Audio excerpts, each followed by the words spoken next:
talk about my experiences, things I go through day in and day out in a gang stalking world,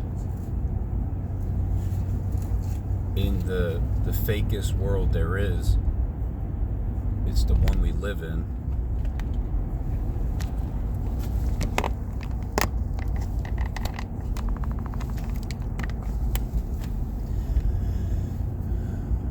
The real world is the hidden, unseen, the irritating world. So there's really no great thing about living life here on planet Earth, because it's all controlled and set up and fake. People are fake because they're not themselves. They truly aren't themselves. They're possessed by demons. So, like yesterday, just went to a regular store, a home store down near the mall. And then when I walk in, I've never been there before, but it's no different than being anywhere else. Because I remember at one point I had this social anxiety about going out in the world, in the public. And then once I finally realized that my entire life has been that way, because for some reason I just always feel attacked. I always feel judged. But the reality is, these robots may not even have feelings. So why would I be concerned about somebody that looks human but doesn't even think? They don't even think. You're thinking for them, and they don't even think. And not only that, I am being attacked everywhere I go. So that feeling is true. That's the reason why I've always felt that way, not knowing why I felt that way. To being able to see the hidden world, it can save you from yourself. But going out into the public venue, I've always felt just attacked, because that's what they do. They attack you at every moment, every angle, every aisle, every chance, every single time, forever and ever and ever, because this is where you live, on planet hell. So just going in, seeing the robots, seeing it going in Walmart, seeing the action set up. There's always movements that proves that this person was just told to do that thing, and it's usually just cutting right in front of you. It's like in a speeding pace. Like this one giant woman was in an aisle, and then seen her around the other end, and she wasn't moving very fast whatsoever. And then all of a sudden, when I walked by around the other end, all the way down the other end of the store, there she goes, she's like right out front, moving quick. I'm like, go, go, go, go, here he comes, because I always do that. So I say what's in their ear, or what they're being communicated. Let's see, 7-Eleven the other day, it was in there. There was one other person there, and I go to get my drink, and the guy is, the Hindu type of looking guy, or the maybe not Hindu, but a 7-Eleven worker. And so what he does is he's on the other side of the aisle where I'm at, and there's this other guy there, and he's supposedly looking for something for him in the aisle. And then after a minute, he looks at me as like, He's like, can I help you? Can I help you? What do you mean? You're not on the other side of the aisle where I can even hand you money to be helped. So to me, it was a stall tactic early in the morning. I said hello to Steve in the morning. I said, hi, Satan, because I look up at the cameras and say hello to you, because just, even if it was just a regular thing, it was very unprofessional. So I proceeded to stand there for about a good 7 minutes as the guy diddly-daddled behind me in the aisle, acting like he's looking for something for this other guy that's there, stalling up, mainly because I was there for the first 5 minutes waiting. And so I understand it's a stall tactic. What happens is, when Satan does this, he's trying to irritate you. He's trying to irritate you because here's where the irritation can slide in at. You know it's being done on purpose. And it's just something that will be done on purpose, and it's there to, eliminate any impatient, any irritation that I have because of it. And it's like, oh, Satan, bless you, Satan. You're really looking out for my best interest, aren't you? Because you know that I'm going to be more patient than the rest. But I also know that you thoroughly enjoy doing this to me, which doesn't seem like it's a fair trade because it keeps happening. But, however, Satan, I will bless you. God bless you, Satan. Because the Lord God told me to bless my enemies, those who curse me and those who gang stalk me. Bless you, Satan.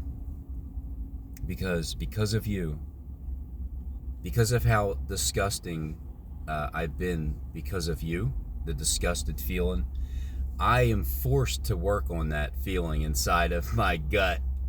That way I can no longer be disgusted, and I can just say, oh, good morning, Satan, it's you again. I'll just wait here. That's okay. It's normal to stand in line when you're the only person there for 5 minutes straight until 2 other people roll behind you, and then they inch their way closer, as close as they can to you, and you create your elbow space. And then they just proceed to be slow and tacticky, and so after 7 minutes, the guy behind the counter, Steve, you remember this one? You were laughing, right? You guys are like the prankster jokesters, like the show Practical Jokers.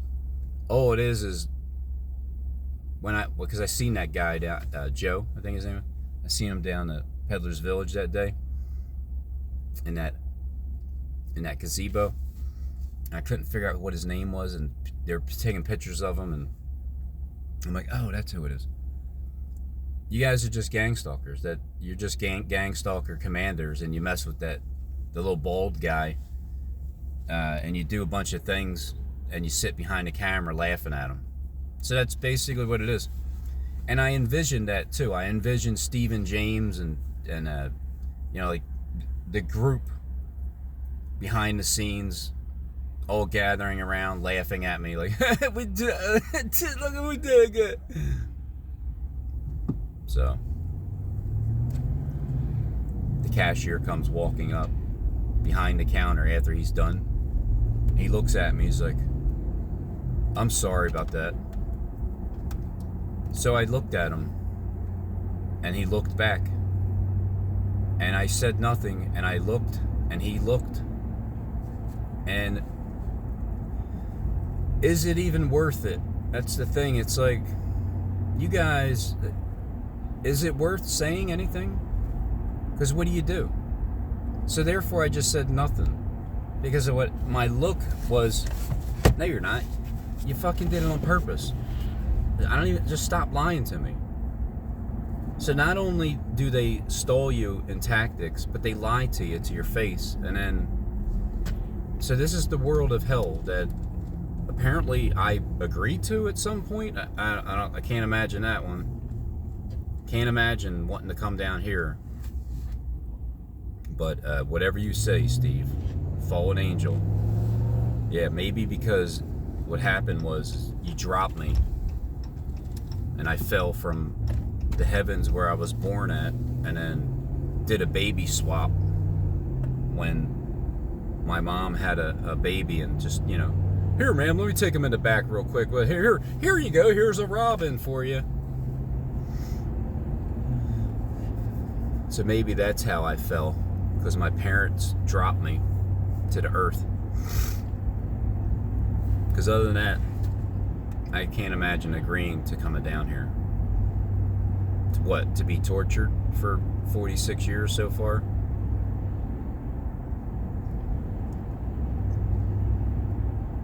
Then another situation, I went to Best Buy to go get the microphone recorder thing. It's a little bit better, but I don't know. It's just whatever. I use low technology. I don't have much money to buy the good stuff. So you know how there's 3 lines, and there's 3 people in each line.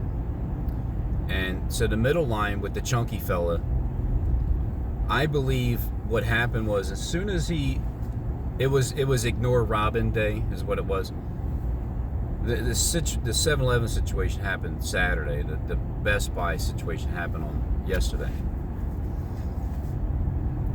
So when the person leaves and it's time, just normally what you do is the next aisle you just walk up to and put your items there.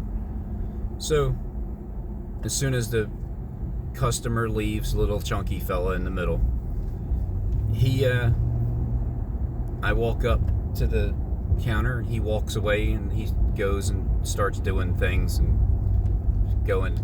turning his back and not looking back, as he was told and communicated in his ear to walk away, because I was there, because I'm the target. And if he wasn't communicated to do that, it's very unprofessional and it's rude, because you don't leave your station, or at least put your light on, or say something. You see that there's a person there in line, and then you walk away. And because I believe he was communicated in his ear to do it. He should have been fired, but I'll let it slide for now. And then, all right, the other woman on the other side, I hear the exchange that's going on, and the customer's getting ready to walk away. So I grab my item, I walk over to that lane, and then she turns and walks away and does the same thing. So now at this time, I'm saying, oh, okay, Satan, you're really working on me today, aren't you? Aren't you?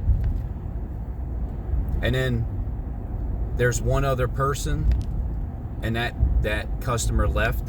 And then a family walked up in line, and she's like, "Can I help you?"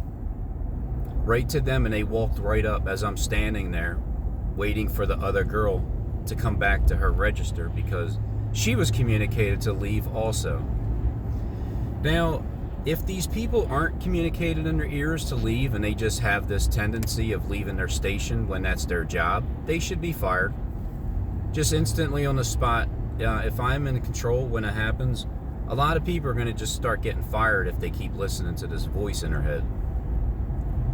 Because the voice in the head it's a rude, ignorant voice.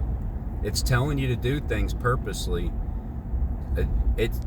I don't agree with what Satan's job is to irritate the piss out of you until you don't get irritated anymore. I don't agree with that. I agree with, go to hell, Satan, and stay there. And then Satan will say, well, you are in hell. This is hell. That's why I'm here. You're in my world. I am going to do what I want to do until you defeat me and stomp my head to the ground, Robin. All right, fine. Fine. I'll stomp your head to the ground every moment that I can get. Because don't, take offense to it, Satan. It's just I'm the exact opposite of you. So I'm supposed to do the exact opposite.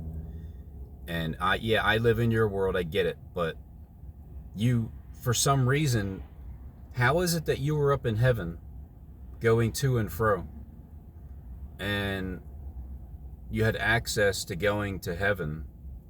Why? You're Satan. That doesn't even make sense. Why would you have access to heaven? You mean the real heaven, where the elite live, where only 1% of the people go to heaven because the rest are sheep and we just die out and, you know, we just get annihilated down here unless you decide to save us? So we are in Satan's world. This is a living hell. He torments people's souls after they die. It said it in the interview with Satan. That 3-hour-long interview. It was dead on. It's on point with everything that Satan was talking about. Satan is the spirit that works through the children that are disobedient, and they'll leave their cashier station, because he is the spirit that works through these blind, dead, spiritually dead sheep.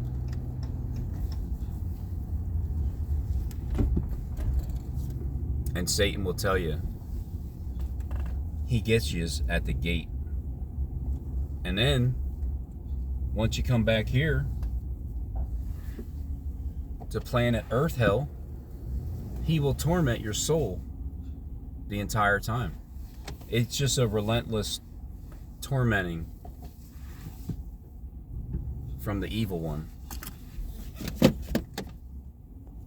So these are experiences that normally in a normal day you can come home like, honey, I can't believe, remember, I can't believe that I was at the Best Buy today. 2 people, they just, I don't know what it is, but, and then instead of that, the story is straight off the bat, yeah, honey, I was gang stalked twice today. Because you know what it is. It's nobody does these things so on purposely rude, besides the fact that somebody told them to do it, and that somebody is their evil AI doppelganger communicating to them in their head or in their ear or in their chip. I don't know, when they died and came back to life. How many people on Earth right now are dead?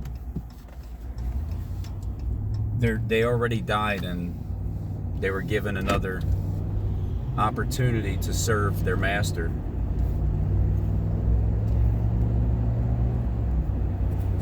How many people? Is it the whole population besides the new children? Because the children are like me. I'm a demon baby of Lucifer.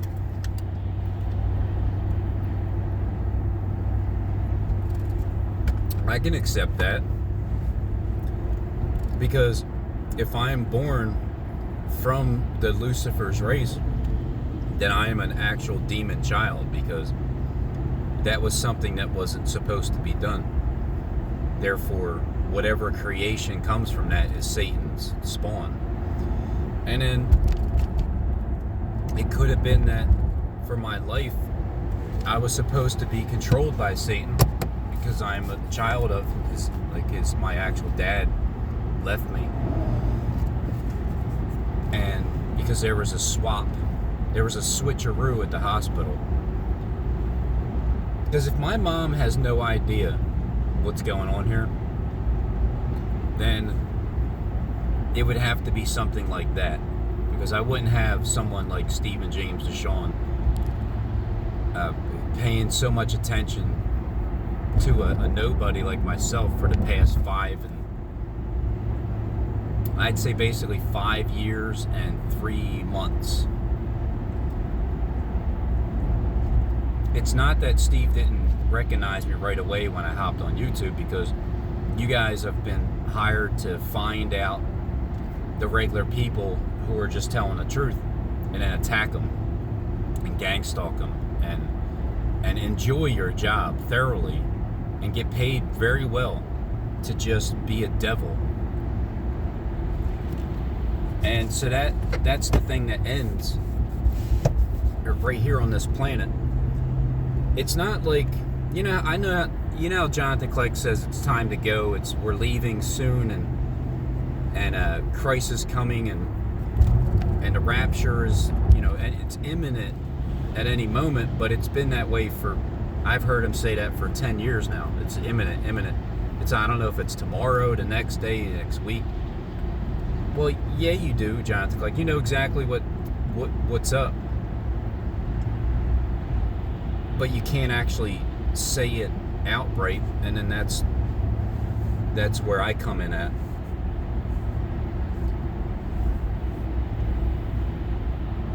Because when it's said, it'll be like, let them have this world. I'm sick of this place. I'm ready to get out of here. Well, I'm sick of this world too. But I'm not ready to get anywhere. I'm ready to take over this planet. And I'm ready to kick Satan out of this realm and put him in the metaverse. Put him further down underground where he actually belongs. Satan, the spirit that works through the children of disobedience.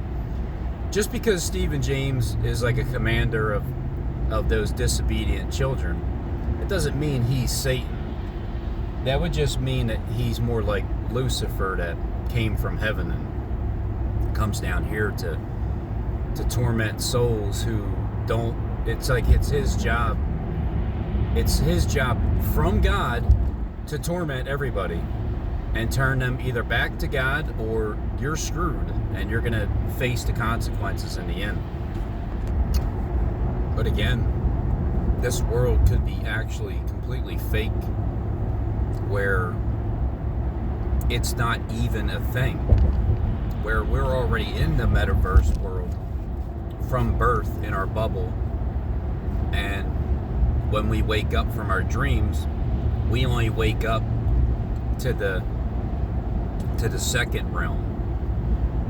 When we die when our body completely is done, as soon as it's done, we get unplugged and we're literally living in our heaven, the actual world. When we wake up and are brand new, our bodies that are perfectly made. We don't get tired anymore. We don't sleep like that. Because I had a dream last night, just a couple hours ago. I always seem to get better sleep when I set the alarm clock for like 5 in the morning, wake up, and then go back to sleep until the sun comes up, which is like an hour or so. And that's when I'm at my most comfortable, and that's the time when it obviously, of course, it's time to wake up. So that's part of that right there is hell to me. It's hell, because you're really forced to get up, and those devil preachers will. That's why it's time to. I don't know how much longer I'm going to be at it, really. It's just I'm doing a collage of things, gathering all the information I can from the past, and then eventually I think it's time to just hang it up, really. Just as much as I've been doing it day after day, something has to change where I don't have to actually wake up like that to go do something that, well, I don't really want to go to work today. I don't feel like going to work today. But if I want to do anything in life, I'm gonna need to go to work. And then I thought the other day, I'm like, what if I lost everything at this exact moment? Just lost my truck, lost my house, family, the house burnt down, or that terrible vision I keep seeing from Jacob Israel's video, and I only have like $2,000 in the bank account. After all of these years, what the hell did I even do? What did I even do?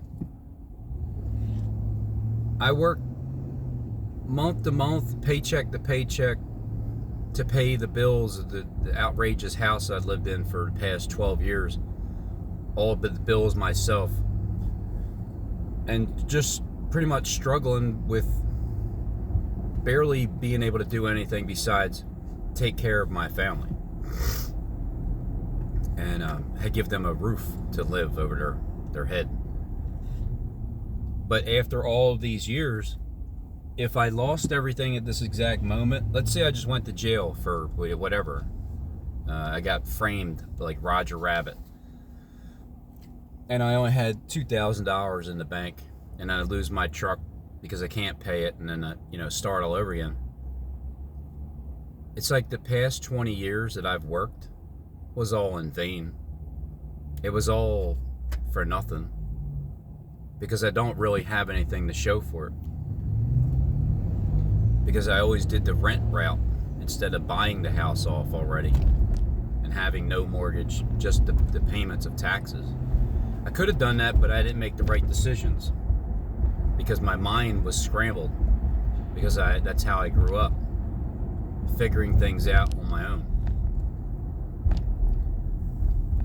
So waking up every morning when you don't really want to, that's what hell is. Yeah, I can not wake up and I cannot go to work, but eventually I'm going to get an eviction letter to get the hell out of your house. Yeah, I can find it somewhere cheaper, I suppose, but not really, because the price of housing is sickening. Unless it went down like the 2x4s did. The other day I bought a 2x4. It was only $4 when it used to be $9, almost $10. It doubled. So some greedy F's in the government wanted to gather up some extra money and raise prices of everything, like the gas. The Biden family.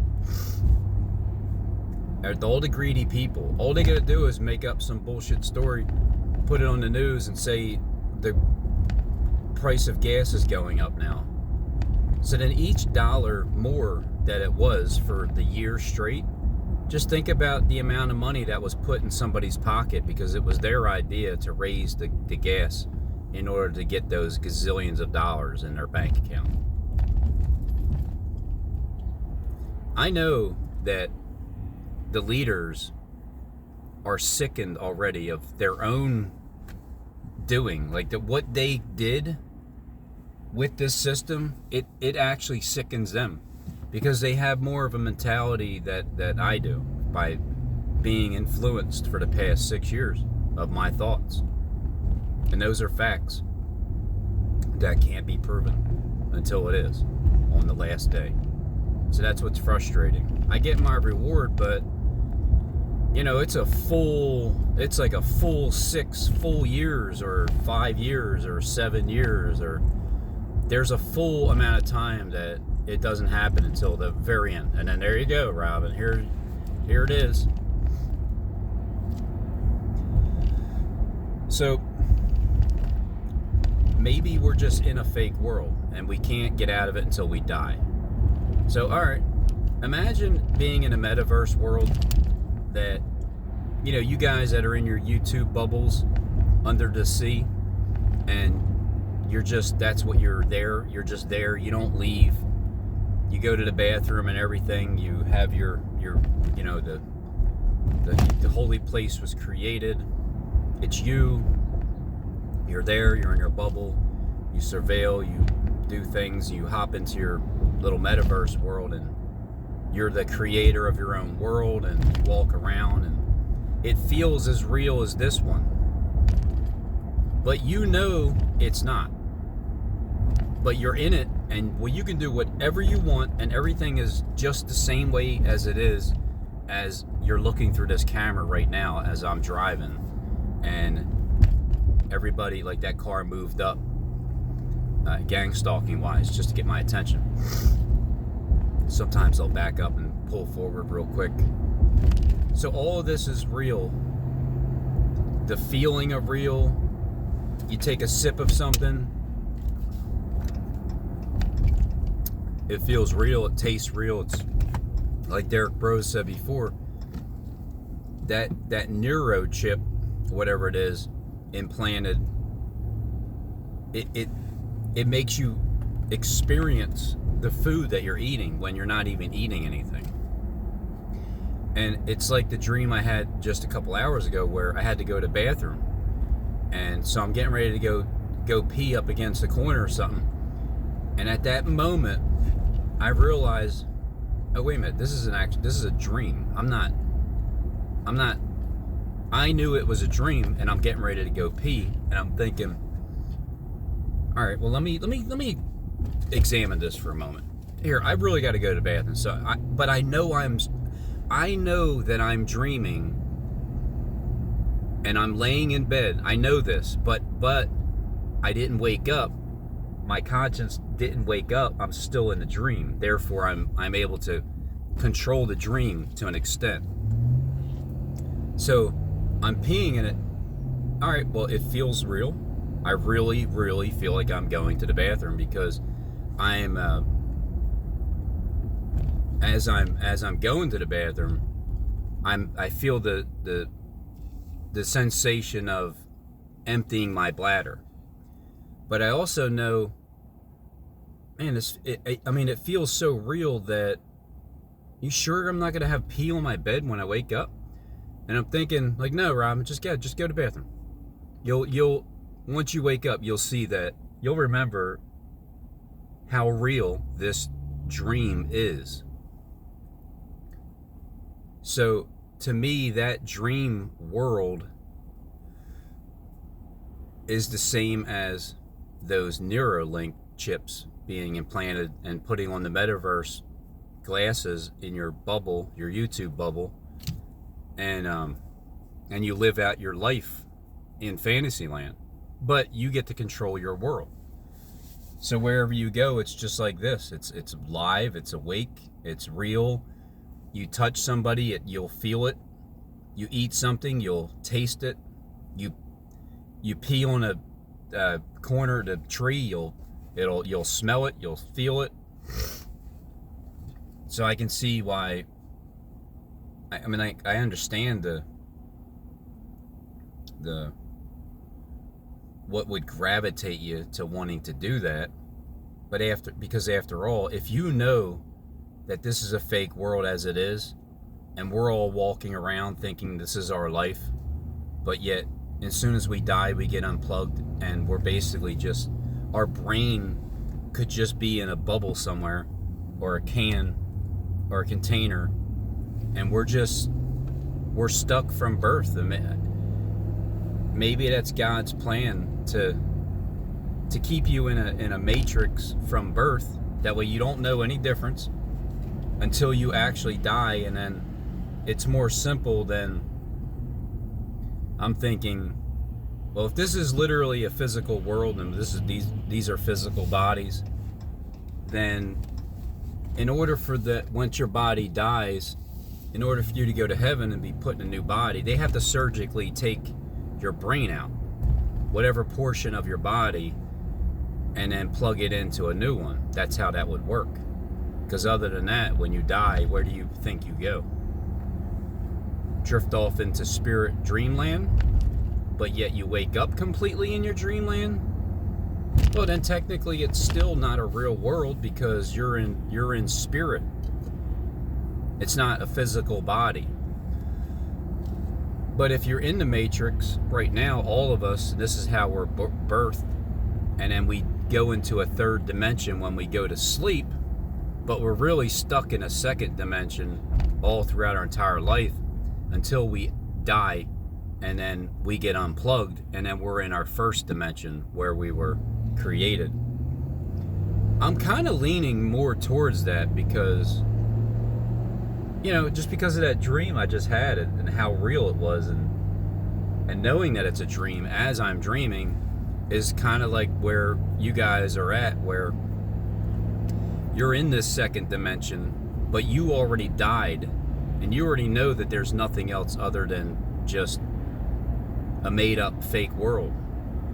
And no matter what, your bodies aren't real as it is. It's just you're all in spirit and in thought, and you're in the matrix, and we're all plugged in, and none of us know it. Because other than that, what happens when you die? What do you think's going to happen when you die? Do you think you're going to go to heaven in spirit only? Well, then that's the same as metaverse. You don't have a physical body, but you physically will feel like you do, but you don't, because you're plugged in. Or is it something where our physical bodies are literally in bubbles right now until we die, just like the Matrix? As ridiculous as that movie seems, it's true. But the only difference is, once you finally wake up, you're not in this space of no light and it's darkness and there's no world anywhere. You're actually in heaven. In your perfect physical body. And this is just a thought world in a second dimension, and then you go to sleep and it's a third dimension. And that's the deepest sleep you can go to, which is your rest dreamland from your second dimension of where you were birthed at, until your body fully physically dies in this matrix and you feel everything. So that's the sucky part about it. And then when you're done being tormented by Satan in this world, you finally get unplugged and go home, because that's where you were birthed at. So what if this process from the beginning that God created, that we don't understand why he would allow so much suffering and torment and all this nonsense, maybe it's like a 100-year plan. If people live to be 100 years old, that's what God's plan is for you, to live this life first, to have your memory when you're finished, and then to really, really appreciate your life as soon as you wake up from death in your first dimension. Then you get to live your eternal life in heaven, appreciating what you just went through on earth. And then everybody goes into that world, because everybody will be separated from their flesh, and everybody will be separated from Satan. So therefore you can't sin. There is no sin in heaven once you finally wake up from this world. And in the meanwhile, when you're down here, Satan will tell you there's another hell you're going to go to if you don't listen to him. And then in the meantime, you're listening to what he's telling you to do, burying yourself to be destroyed in the end, where you won't be salvaged, because you keep listening to Satan. You keep hearing him. He's telling you to walk away from your cashier station just because Robin Henry Tees showed up. He told you to diddly daddle behind in the aisles with some other gang stalker who's pretending that you're looking for something for him, when nobody does that. You don't do that in a 7-Eleven looking for an item for 7 minutes. You only do that because you're listening to Satan telling you to be ignorant to that customer. And that's what it comes down to. It's not that you're testing my patience and you're going to help me become a better man, Satan, because it's not like you're looking out for my best interest. You're doing it with great enthusiasm. You're doing it with such just excitement of being irritating is what you're doing. You're loving it too much. So I can see if it was something like, well, I'm gonna teach him a lesson because I know it's gonna be better for him if he goes through this. Well, that's God's job to say that, however you believe in God. And it's Satan's job to thoroughly enjoy tormenting you. And he's not looking for your best interest. He just knows that if you can defeat him, well, then you'll go back to God, and that's what his job is. Satan will never leave anywhere. he'll just leave your mind. He'll leave you. He's not leaving this world. He's not leaving the spirit realm. He's not going to disappear, because he's the exact other half of what God is. And all of it's necessary. It just needs to be, he just needs to be put in his place by more and more people. But obviously that's not happening in the world. More and more people are going with him, even though the ones that created Satan in the spirit of the children that are working disobediently, they're not even, like, Stephen James isn't even that way. He's just like that. It's like behind that curtain is Satan. Behind that curtain is the spirit that's working through the people or the children that are being disobedient.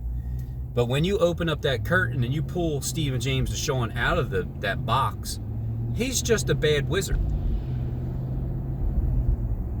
He's a good guy, he's just a bad wizard because he was caught. Because freaking Toto found him, the dog, the Doge. King Doge found him with Dorothy. Because remember, Stephen Ben-Nun has the same Dorothy eyes, and then you got Peter, John, and James, the other three, walking with them. The Cowardly Lion, the Tin Man, and the Scarecrow. And then Toto, the dog, which is like the Doge, G-O-D, D-O-G backwards. God, the Doge dog. King Doge mode opened up the curtain and said, here he is. Because I thought at one point, well, maybe that curtain is, maybe that's Greg Laurie behind that curtain. But he could also be the same person. He could also be Trump. He could also be Stephen James. He could also be, or his dad, one or the other. But either way, I'm going to have to go with the first theory, which is the children of disobedient. That's the headquarters, right there, like the Mount Rushmore headquarters, behind the curtain. Stephen James controlling the controls there, and getting people to be disobedient. And then as soon as, well, at my hospital, you can see that there's a witch there, and it looks like she has like a javelin or a broom, and it's kind of trying to burst the bubble of the baby head, the China balloon. But once Dorothy has the broomstick of the wicked witch of the he-goat from the west and hands it to the wizard, then you have to let my people go. And don't tell me to come back tomorrow, clown. Do it now. Because the Doge, King Doge mode, he wasn't Toto, he wasn't having it. This is my favorite part right here, to be gang stalked at the police station when I'm trying to make a turn. Usually there's always somebody just making a move and cutting in front of me, and like the one car tried to sideswipe me the other day.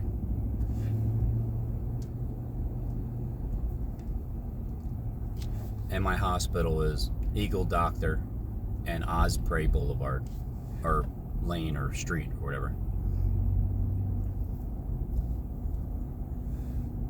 And I'm in the land of Oz.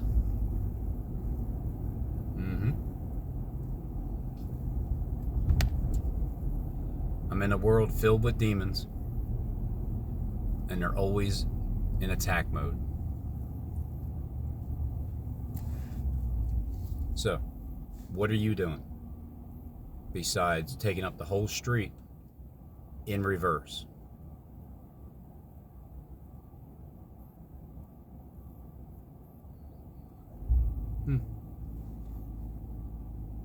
What do you think?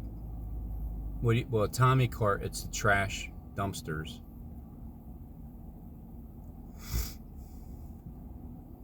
I'm here at work anyway, but I was just wondering, what are you doing? So I'm in a world filled with demons. The valley of the shadow of death. I walk this plane every day for the past 46 years. How much longer does it have to happen for? I hope it's only a 47-year... I hope it's like this. Alright, you guys were given a warning. It was a 40-year warning. Walking through the wilderness, and Moses, and you were given that heads up by Stephen James over there too. That you're going to be wandering through the wilderness for 40 years. And then after 40 years, it's like the Great Tribulation. There's a 7-year period. In my life, the tribulation that started for Stephen James is when I showed up, because I showed up when I was 40 years old. And then my 41st birthday was June 28th, 2017. My 40... wait a minute, how old am I? 46? Yeah. My 47th birthday is coming up in 3 months, June 28th, 2023. So that'll be a 7-year... I started YouTube when I was 40, and then transferring to 41, 42, 43, 44, 45, 46. So far, that's 7 years of transfer, 46. And then once I'm 47, that's the 7th year, and then going into the 8th year of transferring from being on the YouTube platform. And the tribulation started for people like Stephen James the first couple years. And then Jonathan Kleck got my wrath for the next 3.5 years. And then in between, Skip Heitzing got a taste of it, a little bit of... Kim Jean got a little bit of taste of his own medicine. And Paul Begley and Paul Begley and the rest of you guys have had a little bit of tribulation, because I showed up showing you what you're actually saying when nobody else is telling you this, because everybody knows what you're saying because they're part of the inside. I'm the one from the outside that didn't know anybody, and now I do. So now I'm telling you what you're saying. Therefore, it exposes your lies, your hypocrisy, your fakeness, the fact that everybody's wearing a mask, the fact that you're all women anyway, the fact that you're all dead, you live in this dead planet, and the fact that you're all ran by the spirit of Satan, and you're all slaves. So,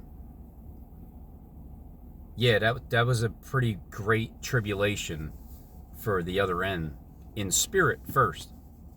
And then now the world has to go through it. But when is my time up? When do I rest, my Lord? When do I rest?